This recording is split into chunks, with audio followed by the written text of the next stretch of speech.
Sastra channel நேயர்களுக்கு நமஸ்காரம். அனுதினம் ஆனந்தம் நிகழ்ச்சியில் உங்கள் அனைவரையும் சந்திப்பதில் மிக்க மகிழ்ச்சி.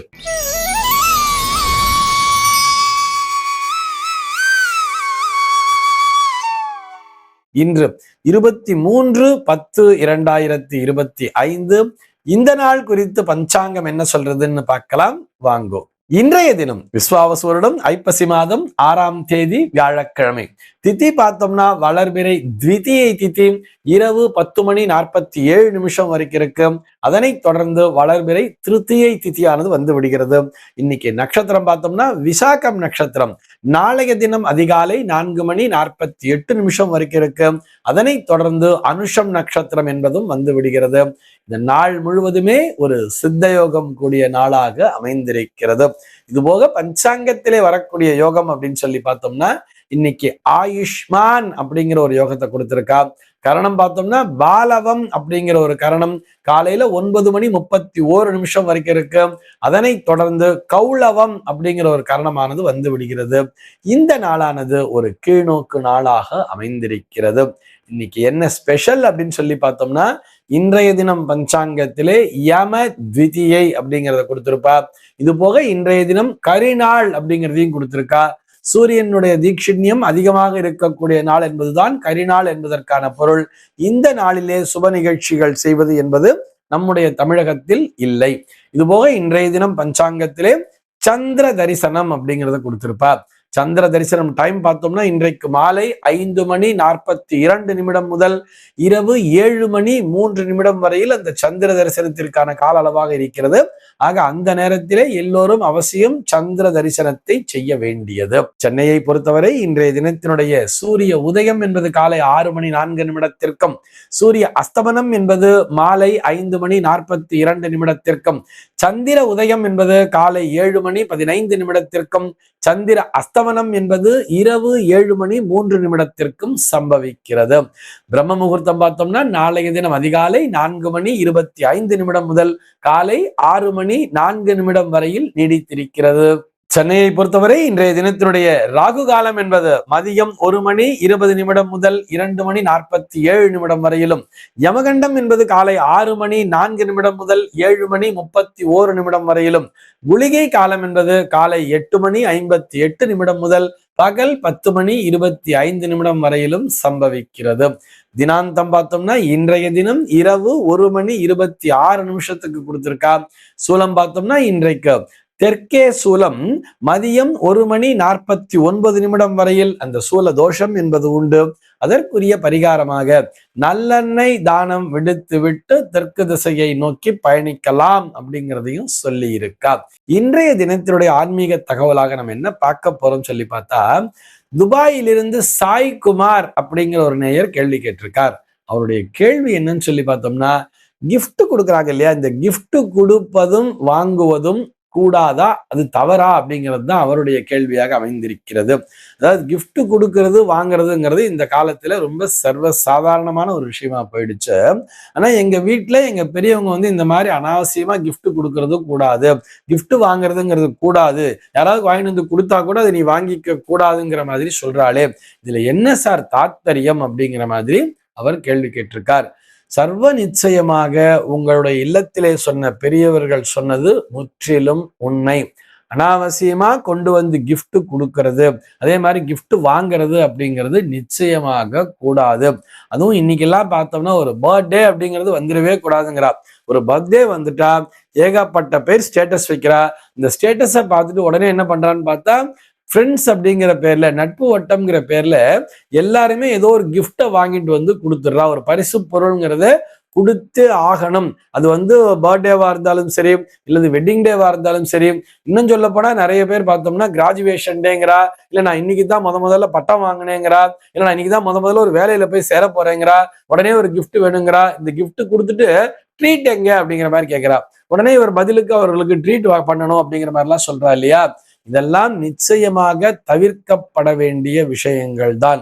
அப்படியே யோசிச்சு பாருங்களேன். முன்பின், அதாவது ரொம்ப க்ளோஸ்டு சர்க்கிள் இருந்தா கூட, அதாவது கணவன் மனைவிக்கு தரலாம், மனைவி கணவனுக்கு கிஃப்ட தரலாம். எது கிஃப்ட்னு சொன்னா பரஸ்பரம் அன்பினை பரிமாறிக்கொள்வதுதான் உண்மையான கிஃப்ட் அப்படிங்கிறத புரிஞ்சுக்கணும். ஒரு அப்பா ஒரு குழந்தைக்கு ஒரு பரிசு பொருளை வாங்கி தரலாம். அந்த நாள்லாம் பார்த்தோம்னா நமக்கு ஒரு புது ட்ரெஸ் எடுக்கிறதுங்கிறது ஒரு தீபாவளிக்கு எடுப்பா, இல்லைன்னா பொங்கலுக்கு எடுப்பா. இதுதான் அவர்களுக்கு புத்தாடைங்கிறது. ஆனா இன்னைக்கு பார்த்தோம்னா எதற்கெடுத்தாலும் புத்தாடை, எல்லாத்துக்குமே ட்ரெஸ், பர்த்டேக்கு ட்ரெஸ் எடுக்கணும், அதாவது அக்கா பர்த்டேக்கு தங்கச்சிக்கு ட்ரெஸ் எடுக்கணுங்கிறா, தங்கச்சி பர்த்டேக்கு அக்காவுக்கு ட்ரெஸ் எடுக்கணும், அப்பாவுக்கு பர்த்டேனா கூட வீட்டுல இருக்க எல்லாருக்கும் ட்ரெஸ் எடுக்கணுங்கிற மாதிரி நிறைய செலவழித்து கொண்டிருக்கிறோம். இதெல்லாம் ஒரு பக்கம் இருக்கட்டும். ஆனால் கிஃப்ட் அப்படிங்கிற பேர்ல இந்த குழந்தையால என்ன பண்றான்னு பார்த்தா, சம்பாதிக்கவே ஆரம்பிச்சிருக்கா இந்த குழந்தை. ஆனா நம்ம அப்பாவுக்கு கிஃப்ட் கொடுக்கணுங்கிறதுக்காக அப்பாட்டேருந்தே காசை வாங்கிட்டு போய் ஒரு கிஃப்டை வாங்கிட்டு கொடுக்க வேண்டியது, இதெல்லாம் அவசியம் தானா? இது ஒரு புறம் இருக்கட்டும். சரி, அப்பா குழந்தைக்கு கொடுக்கறது, குழந்தை அப்பாவுக்கு கொடுக்கறது கூட ஓகே. ஆனா பார்த்தோம்னா கலீக்ஸுங்கிற பேர்ல ஆபீஸ்ல கலீக் ஆகட்டும், அதே மாதிரி இப்பதான் பழகவே ஆரம்பிச்சிருப்போம், இன்னும் நட்பு வட்டம்ங்கிறதே ரொம்ப விரிவடைஞ்சிருக்காது. எல்லாருமே இந்த மாதிரி ஒரு பரிசு பொருட்களை கொண்டு வந்து தரும் பொழுது ஒரு சில பேர் பார்த்தோம்னா அவங்க மனசுக்குள்ள ஏதோ ஒரு கிளேசம்ங்கிறது இருக்கும் தெரியுமா? இந்த கிஃப்ட் வாங்குறதுக்கு கூட அவங்க கிட்ட பணம்ங்கிறது இருக்காது, கடனை வாங்கிட்டு கிஃப்ட் வாங்கி கொடுப்பா. இது போக இவனுக்கெல்லாம் இதெல்லாம் கொடுக்க வேண்டியதா இருக்கே, தலையெழுத்தேன்னு நினைச்சுட்டு கொடுக்குறவா நிறைய பேர் இருப்பா. வெளியில பார்க்கும்பொழுது சிரித்த முகமாக இருக்கும், ஆனால் உள்ளுக்குள்ளாக ஒரு மன வருத்தத்தோடு, லேசான ஒரு மன கிளேசத்தோடு உங்களுக்கு அந்த கிஃப்டை கொடுத்தா கூட அதனுடைய விளைவு அப்படிங்கிறது பார்த்தோம்னா அது நம்மைத்தான் கடுமையாக பாதிக்கும். இந்த மாதிரி பர்த்டே கொண்டாடுறோங்கிற பேர்ல நம்ம குழந்தைக்கு என்ன பண்ணுவோம், எங்க வீட்டுல பர்த்டே பார்ட்டி இருக்குன்னு சொல்லிட்டு கேக் வெட்டுறோம்னு சொல்லிட்டு சுத்தி இருக்கிறவங்க எல்லாரையும் கூட்டிருப்போம். அவங்க எல்லாருமே என்ன பண்ணுவான்னு பார்த்தோம்னா தலையெழுத்தேன்னு நினைச்சிட்டு, ஐயோ குழந்தைய பார்க்க போறோமே, இவங்களுக்கு நம்ம வேற வழியே இல்லை, ஏதாவது கிஃப்ட் கொடுத்தே ஆகணுங்கிறதுனால அவர்கள் செலவழிக்கணுமேன்னு சொல்லி செலவழிச்சு கொண்டு கொடுப்பா. ஆனா வெளியில பார்த்தா எல்லாம் நல்லா சிரிச்சுட்டு தான் வந்திருப்பாளே தவிர உள்ளுக்குள்ளாக அவருடைய மனமானது நிச்சயமாக வருந்தி இருக்கும். காசு பணத்தை கூட விட்டுருங்க, டைமை வேஸ்ட் பண்ணிட்டு வர்ற மாதிரி இருக்கே, இவங்க கூப்பிட்டுட்டாங்க நம்ம வர வேண்டியதா இருக்குன்னு நினைச்சிட்டு வேற வழி இல்லை, ஆபீஸ் வேலையை விட்டுட்டு இங்க உட்கார்ந்து இருக்குமே நினைச்சிருந்தா கூட அவர்களுடைய காலத்தையும் நாம் வீணடிக்கிறோம். நம்ம வீட்டுல ஒரு ஃபங்க்ஷன், ஒரு பர்த்டேன்னு வந்தா இதை நாம மட்டுமே கொண்டாடிக்கலாம் இல்லையா? குழந்தைக்கு பர்த்டேன்னா அக்கம் பக்கத்துல எல்லாரையும் எதுக்கு கூப்பிடணும்? இதனால நமக்கு யாருக்கு பாதிப்புன்னு சொன்ன, நம்முடைய குழந்தைக்குத்தான் பாதிப்பு. எல்லார் வீட்லயுமே இதை சொல்லுவா தெரியுமா? இதுல இப்ப நீங்க விகிதாச்சாரமே பார்க்க வேண்டாம், பர்சன்டேஜே போட வேண்டாம். எல்லார் வீட்லயுமே பார்த்தோம்னா இந்த மாதிரி பர்த்டே ஃபங்க்ஷன் முடிஞ்ச உடனே மறுநாள் ஒரு 2 நாள் கழிச்சு பார்த்தோம்னா குழந்தைக்கு உடம்பு சரியில்லை, டாக்டர் தூக்கின்னு போவா. அங்க போய் என்ன சொல்லுவான்னு பார்த்தா, திருஷ்டி ஊந்துச்சு சார் குழந்தைக்கு, நேத்தான் பர்த்டே ஃபங்க்ஷன் பண்ணோம், டாக்டர்கிட்ட போய் சொல்லுவா. டாக்டர் சிரிச்சுக்கிட்டு அடுத்து மருந்து மாத்திரை எழுதி கொடுத்துருவார், அது வேற விஷயம். ஆனா நம்ம எல்லார்ட்டையும் என்ன சொல்லுவோம்னு பார்த்தா, குழந்தைக்கு ஒரு கடுமையான திருஷ்டிம்போம். அந்த திருஷ்டிக்கு காரணம் யாரு? நம்ம தானே ஒரு ஃபங்க்ஷன் சொல்லி கூப்பிட்டோம். இது குழந்தைகளுக்கு மாத்திரம் சொல்லல, பெரியவர்களுக்கும் சேர்த்துத்தான். அப்படியே குழந்தையில ஆரம்பிச்சு இன்னைக்கு பார்த்தோம்னா காலேஜ் பசங்க ரொம்பவே செலிப்ரேட் பண்ணிட்டு இருக்கா. முக்கியமா இந்த கிஃப்ட் கொடுக்கறதுங்கிறது இந்த வயது பிள்ளைகளிடத்தான் அதிகமாக இருக்கிறதுனே சொல்லலாம். அது காலேஜ் ஸ்டூடெண்ட்ஸா இருந்தாலும் சரி, அல்லது புதிதாக பணியிலே சேர்ந்து இருக்கக்கூடிய அந்த வேலையிலே சேர்ந்து இருக்கக்கூடியவர்களா இருந்தாலும் சரி, அந்த வாலிப வயதிலே இருக்கக்கூடியவர்கள் தான் இந்த கிஃப்ட் கொடுக்கறது, வாங்கிக்கிறது அப்படிங்கிற ஒரு பழக்கம் ரொம்ப அதிகமாகவே போயிடுச்சு. கொடுக்கும்பொழுது என்ன ஆகுதுன்னு பார்த்தோம்னா, இவனுடைய பர்த்டேக்கு நம்ம செய்யற மாதிரி நம்ம பர்த்டேக்கும் அடுத்தவங்க செய்ய மாட்டாங்களா அப்படிங்கிற ஒரு ஏக்கமானது வந்து விடுகிறது. ஒரு எதிர்பார்ப்பும் அந்த இடத்திலே வந்து சேர்ந்து விடுகிறது. இது அத்தனையுமே எண்ணங்களினுடைய பிரதிபலிப்பு தான் என்பதை புரிந்து கொள்ள வேண்டும்.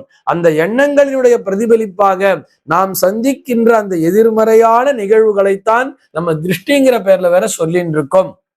அதனாலதான் நம்ம எப்படி வலியுறுத்தி சொல்றோம், முன்பின் தெரியாதவர்களுடைய வீட்டில போய் சாப்பிடவே கூடாதுன்னு சொல்றோம். ஏன்னா அவர்கள் எந்த மனநிலையிலே சமைத்திருக்கிறார்களோ அது நம்முடைய உடம்பிலே தாக்கத்தினை ஏற்படுத்தும் என்று வரும் பொழுது, அதே போலத்தான் ஒரு பரிசு பொருட்களை அவர்கள் எந்த மனநிலையிலே வாங்கி கொண்டு வந்து நம்மிடத்திலே தருகிறார்களோ, யாருமே இவ வீணா போகணும்னு நினைக்க மாட்டா, இருந்தாலும் வேற வழி இல்லை வாங்கின்னு வரோங்கிற மாதிரி நினைப்பா இல்லையா? இந்த மாதிரி இதெல்லாம் வேற வழி இல்லை, கௌரவத்துக்காக நம்ம செய்ய வேண்டியதா இருக்குன்னு சொல்லிட்டு மன வருத்தத்தோடு, லேசான ஒரு மன வருத்தம் என்பது அங்கே நடந்திருந்தால் கூட அது நிச்சயமாக நம்மை பாதிக்கும். அதனால அனாவசியமா ஒரு ஃபங்க்ஷனை செலிப்ரேட் பண்றது, அனாவசியமான கொண்டாட்டங்கள், வீண் ஆடம்பரம், வீண் பகட்டு, இது எல்லாவற்றையும் தவிர்த்து உங்க வீட்டுல ஏதாவது ஒரு ஸ்பெஷல் அக்கேஷன் வர்றதா, அதை உங்களுடைய குடும்பத்தோடு கொண்டாடுங்கள் போதும்.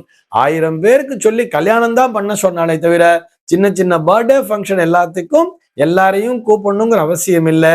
நிச்சயமாக அந்த நேயருக்கு நாம் சொல்வது மட்டுமல்ல, அந்த நேயருக்கு மாத்திரமில்ல, நம்ம எல்லோருக்கும் நான் சொல்லிக் கொள்வது, இந்த பரிசு பொருட்கள், அதாவது கிஃப்ட் அப்படிங்கிறத கொண்டு போய் கொடுக்கறதும் தப்பு, கிஃப்டை அடுத்தவங்க கிட்ட இருந்து வாங்கிக்கிறதும் நிச்சயமாக எதிர்மறையான விளைவுகளைத்தான் ஏற்படுத்தும். இந்த தகவலோடு இன்றைய தினம் நான் உங்களிடமிருந்து விடை பெற்றுக் கொள்கிறேன். மீண்டும் உங்கள் அனைவரையும் நாளைய தினம் ஒரு புதிய தகவலோடு சந்திக்கிறேன். அன்பர்கள் அனைவருக்கும் அனுதினமும் ஆனந்தமாய் அமைய பிரார்த்திக்கிறேன்.